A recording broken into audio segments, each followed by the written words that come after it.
All right, guys, it's that time of year again, December SAT predictions.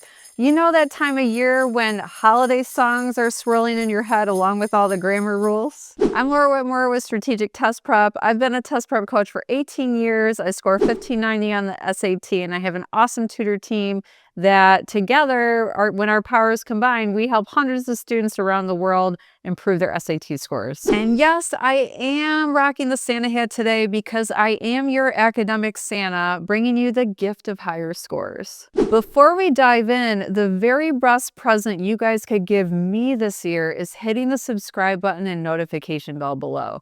I am on the road to 100,000 subs this year, and I need your help and support to get there. So if you appreciate what I'm doing on this channel, putting out free SAT content to help you succeed, please show me some love and hit that button. It won't cost you anything. And if you find yourself sitting on Santa's lap this holiday season and he's asking you what you want for Christmas, of course you're going to tell him you want Strategic Test Prep self-paced SAT courses. I mean, that's every kid's dream, right? Okay, well, even if it's not, it would still really help you going into the new year, especially if you're just starting out with the test. So if you want more exclusive content from me, where I dive in deeper and show you all the strategies and approaches I use to score a 1590, then go ahead and check them out. I will link up here right now. You can get the English or the math course for 50 off using the promo code 50 off at checkout. All right, let's get into what I think is going to be on the December SAT this time. And I have some insider intel because I just took the November test.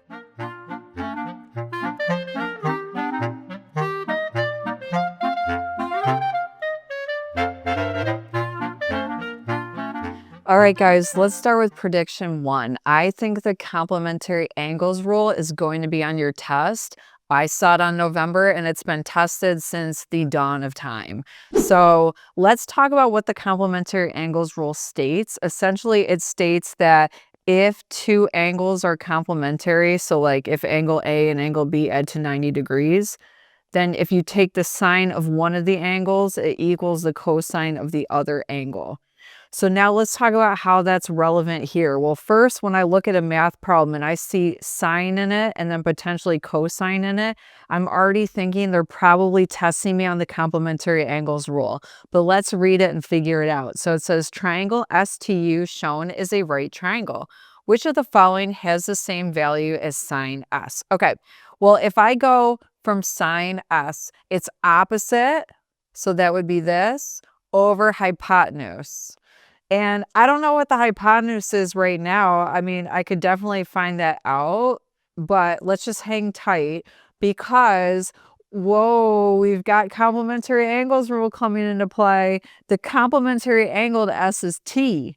So if I take the sine of S, that's going to equal the cosine of T. So I don't need to crunch any numbers. I'm just going to pick B and move on. My second prediction is that you're going to need to pick the ing verb at least once on Module 2. On my last test, the ing verb was the right answer twice on Module 2. So they're really sneaky tricky about it. The ing comes up if it's part of a non-essential clause, if it's part of a phrase describing the subject, essentially if it's not the verb. So what I like to do on a grammar question is I'll look for the subject, I'll look for the verb, and if it's not that and it's somewhere in between, it's probably the ing. So let me demonstrate. Author ML blank to create a suspenseful tone that draws a reader in, begins her novel A Wrinkle in Time with descriptions of wraith-like shadows, Okay, I can tell what the subject is because that's what the sentence is about. It's this author, Madeline L'Engle, okay? I also can tell what the verb is because what she's doing is begins. She begins her novel, A Wrinkle in Time. I can also tell that this part in between is what's called a non-essential clause because it's between two commas. So when something's between two commas, in between the subject and the verb, it's non-essential. It's basically extra information describing more about the subject, so I need to pick the ing. I don't want it to compete with the verb. Read it out loud just to make sure it sounds okay before moving on. So we've got author Madeline L'Engle looking to create a suspenseful tone that draws the reader in, begins her novel A Wrinkle in Time, da da da da da. That sounds great. Now I'm cutting corners a little bit and I'm not reading the full sentence, but my recommendation to you on grammar is always read the entire sentence before making a selection, because I've seen many students stop short and then they end up getting the answer wrong. So just be thorough, read the entire sentence. All right, my third prediction is you are going to have a word problem with percentages, okay? And these are always annoying. They're never fun. You really have to grind it out. By the way, this is a question I might flag to come back to because, I mean, look at it. It looks time consuming. Don't feel like you need to go in order. Please definitely flag questions that are time consuming to come back to later. Okay, a researcher investigated 2 species of beetles, a predator and its prey. At the start of the week, there was an equal number of the 2 species. Okay, on percentage problems, the SAT likes to get cute and they won't tell you how many there were. Just start with a number, make one up and make it easy. So I like to start with 100. So literally I'll just go, okay, I have, let's see, beetles. So I have predator and I have prey. And I'll do this in different colors so it looks really pretty. So predator is 100 to start, prey is 100 to start. Oh, I'm already regretting this different color thing, but that's okay. Okay. Then it says at the end of the week, the number of prey had increased by 1,200%. Well, if it increases by 1,200%, I need to multiply by 1,300%. And 1,300% as a decimal is 13 because you divide by 100. So I'm literally multiplying the 100 by 13. So now I have 1,300 predators. That sounds terrible. And the number of predators, oh wait, that's prey. I have 1,300 prey. Now let's talk about predators. The number of predators had increased by 300%. Well, what are we gonna have to multiply by then? 400%. So as a decimal, that's 4. So I'm gonna multiply by 4. So I've got 400 predators. The number of prey at the end of the week was P% greater than the number of predators at the end of the week. Okay. Now you have to employ the percent change formula to find out how much greater or less than something is. Okay. So just a heads up, the percent change formula is the new minus the original over the original times 100. So we are comparing, it says the number of prey at the end of the week was P% greater than the number of predators at the end of the week. So prey is going to be the new. We're comparing it to the number of predators, so that's the original. You can always tell because the original is going to come after the than. It's like we're taking this new thing, prey, and this is our baseline. This is what we're comparing it to. So our original is going to be the predators.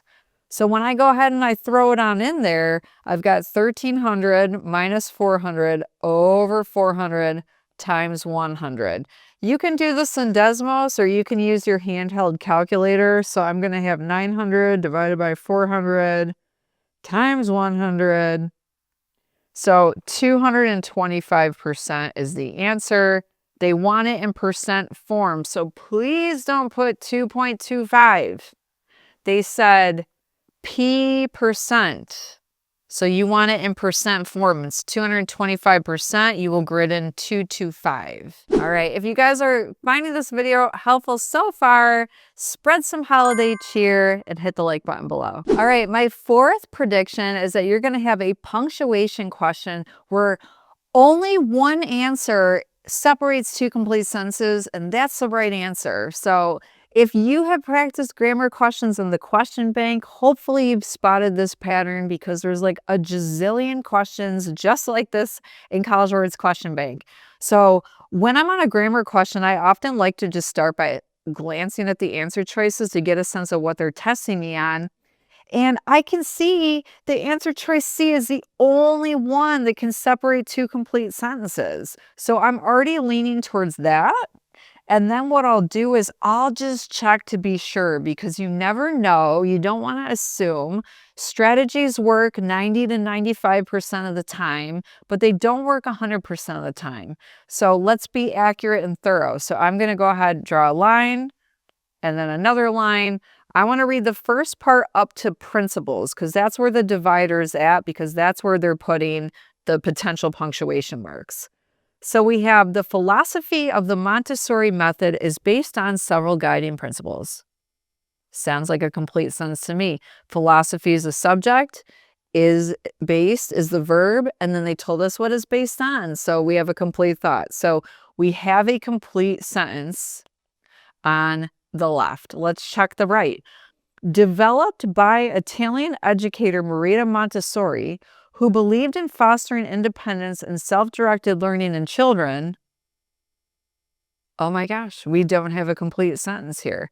At first glance, it looked like they were starting with a modifier, but then they went into a non-essential clause where they just went on to explain more about Maria, and then they never got to the point. So we don't have a verb. We don't know what was, or a subject. We don't know what was developed by her. We don't know what it did. We're missing stuff. So this is a place where it fails. So even though 9 times out of 10, the one that separates two complete sentences is the one that's correct, this is why you want to check. And that's why I put this one in here.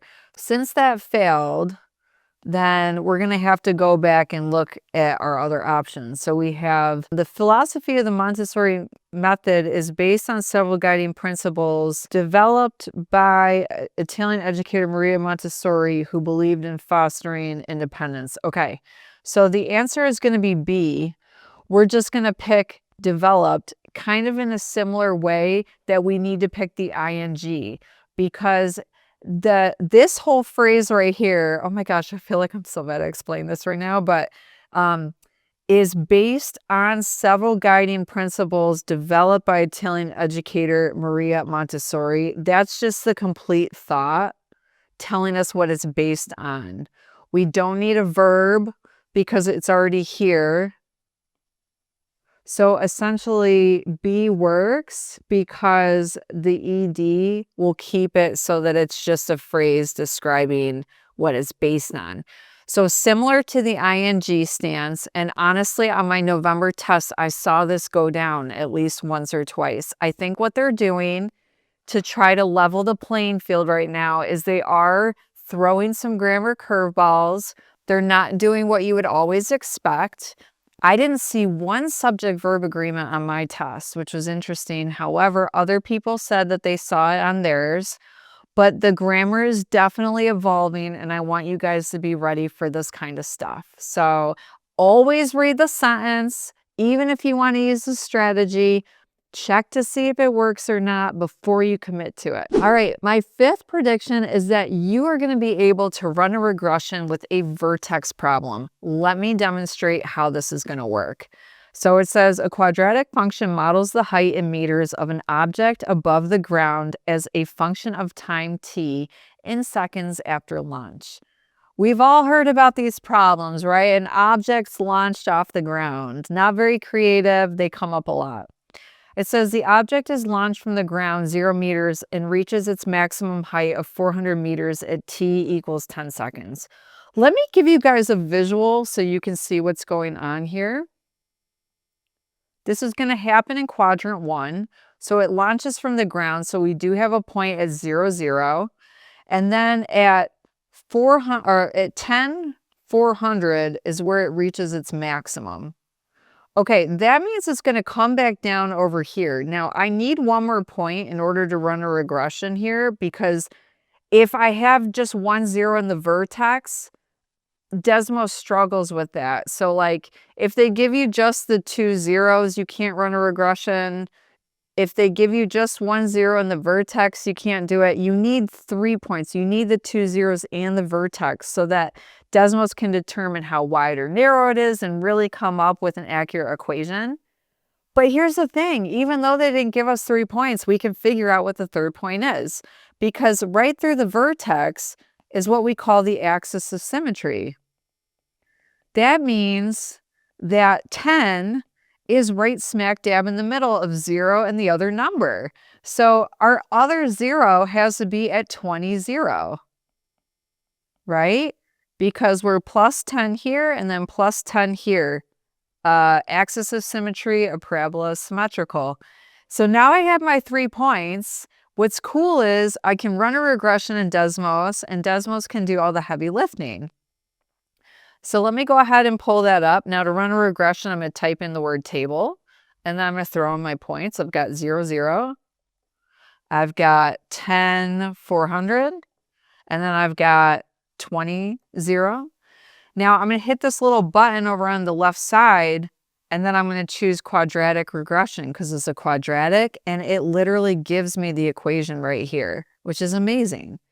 Now they wanted to know basically what the height would be of the object at t equals 14 seconds. So you can see it says right here, based on the model, what is the height of the object at t equals 14 seconds?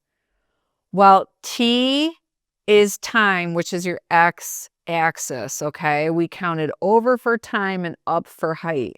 So I want to know basically what my y value is when x is 14.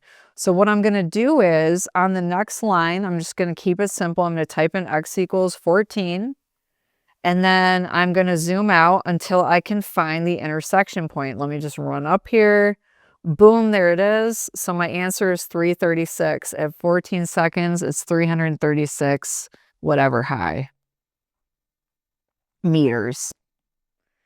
And we're done. All right, let's get into another English prediction. My 6th prediction for you guys is you're going to have a question where 2 dashes are separating out a non-essential clause.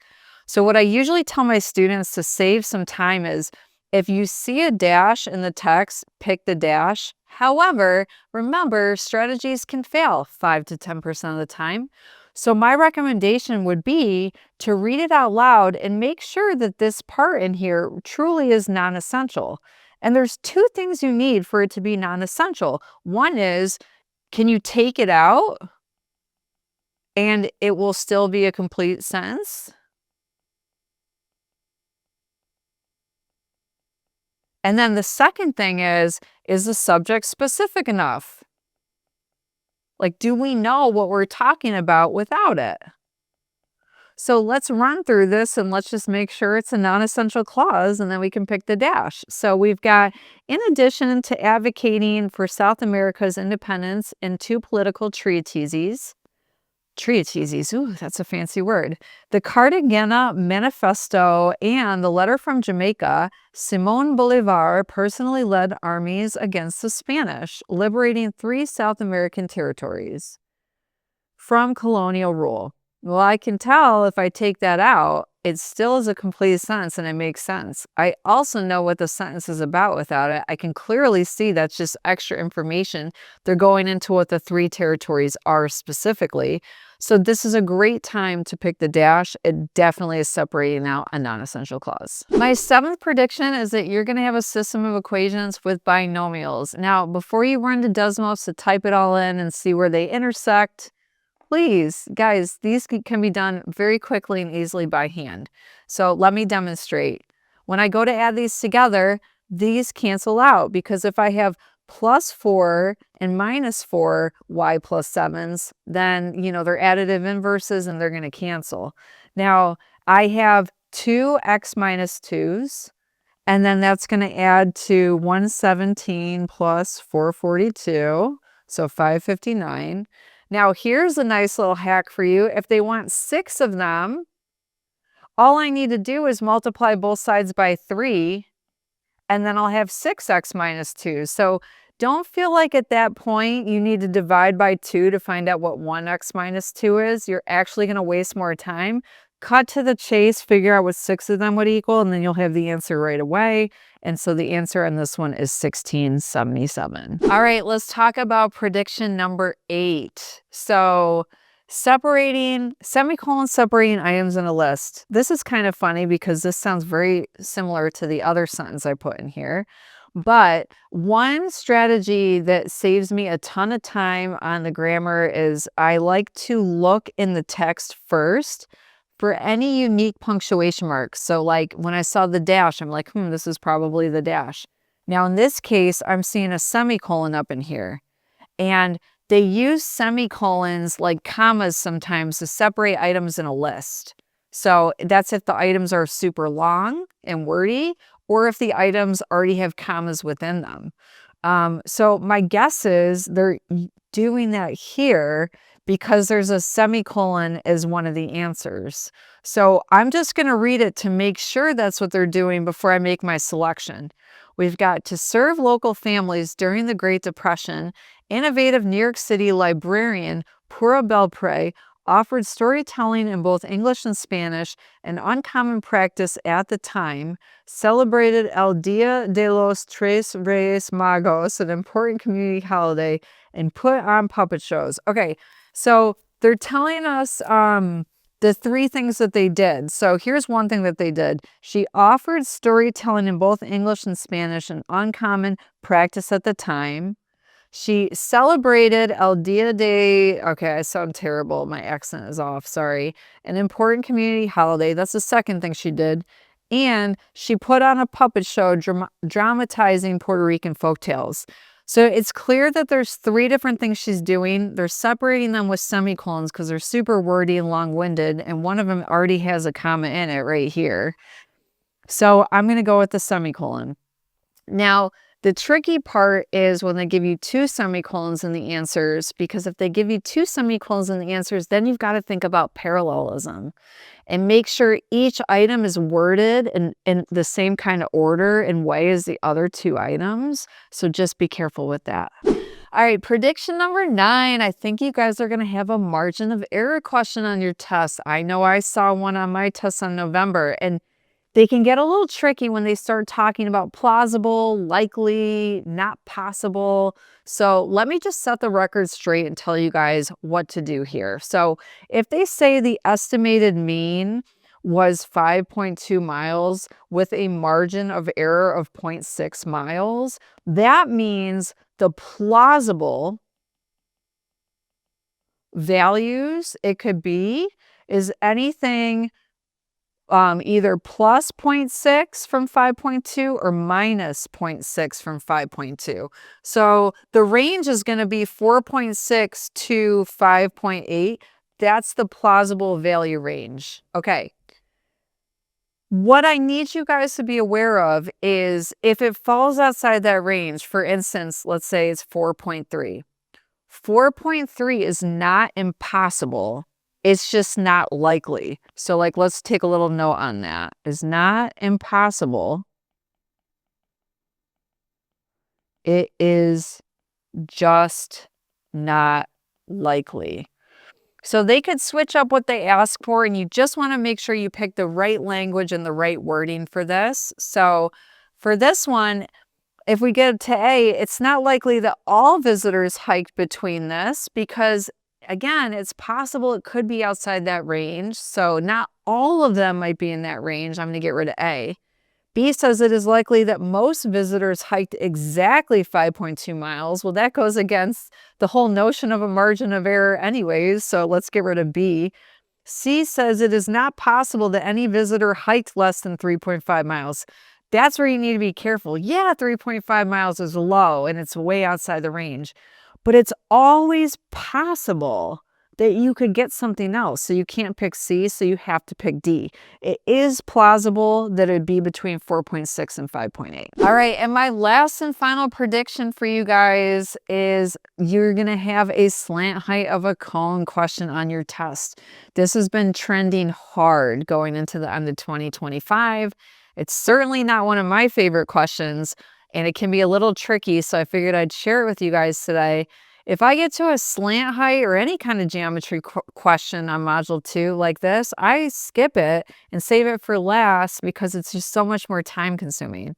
But let's look at this one right now. It says a right circular cone has a, well, first of all, before I do anything, I'm going to draw a picture of the cone. So on my scrap paper, I'll go ahead, I'm going to draw a little circle base, a little pointy height, connect it.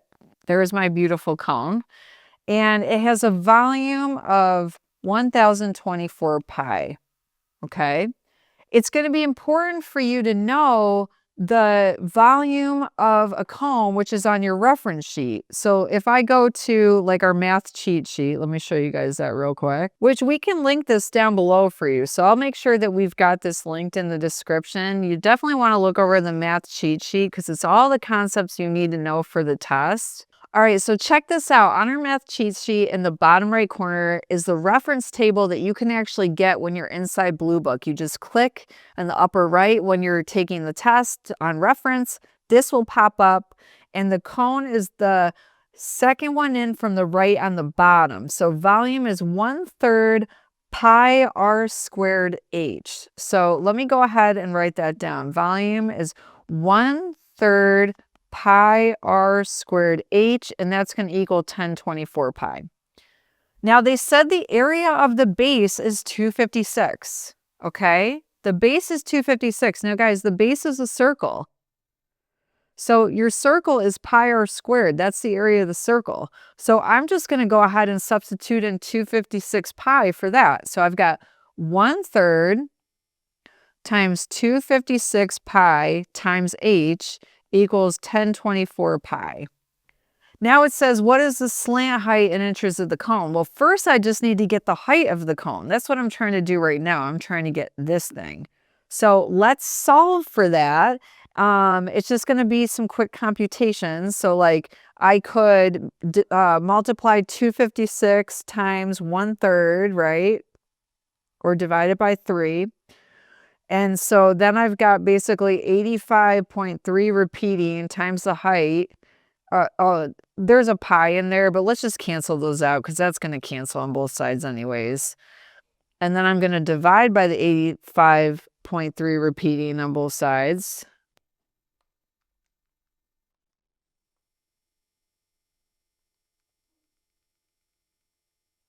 And I get 12. So my height is 12, sweet, moving in the right direction, but that's not the slant height, and that's how a lot of students end up getting this wrong. Your slant height is this thing, the slant of it. So what you do next is make a right triangle, okay? And you can use Pythagorean theorem, but you just need to get the height of the base, which is the radius.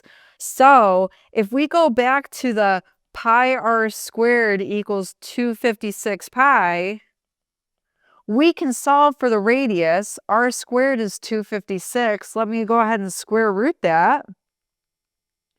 So that means that R is going to be 16. So I'll put that down here. My figure is not drawn to scale. Apologies. So what would the slant height be? Well, it's not going to be 4 or 12, right? Because of the hypotenuse is always going to be longer than the other sides.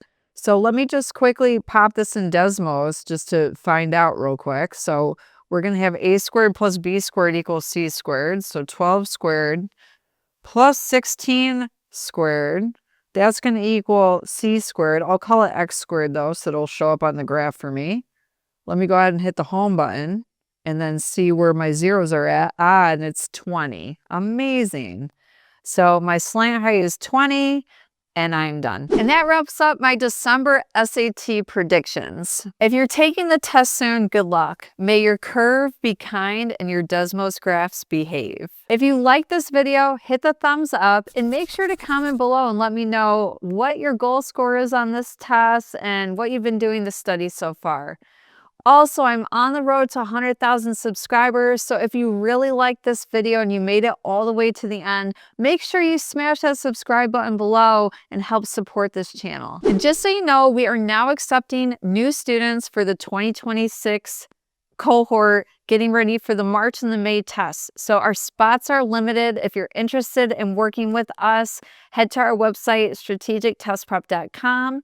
fill out a request a consultation form, and then you can meet with us and we can help you come up with a prep plan that's going to help you hit your goal. All right, guys, go crush it. Enjoy your holidays, and I will see you right after the SAT for a tutor reaction video.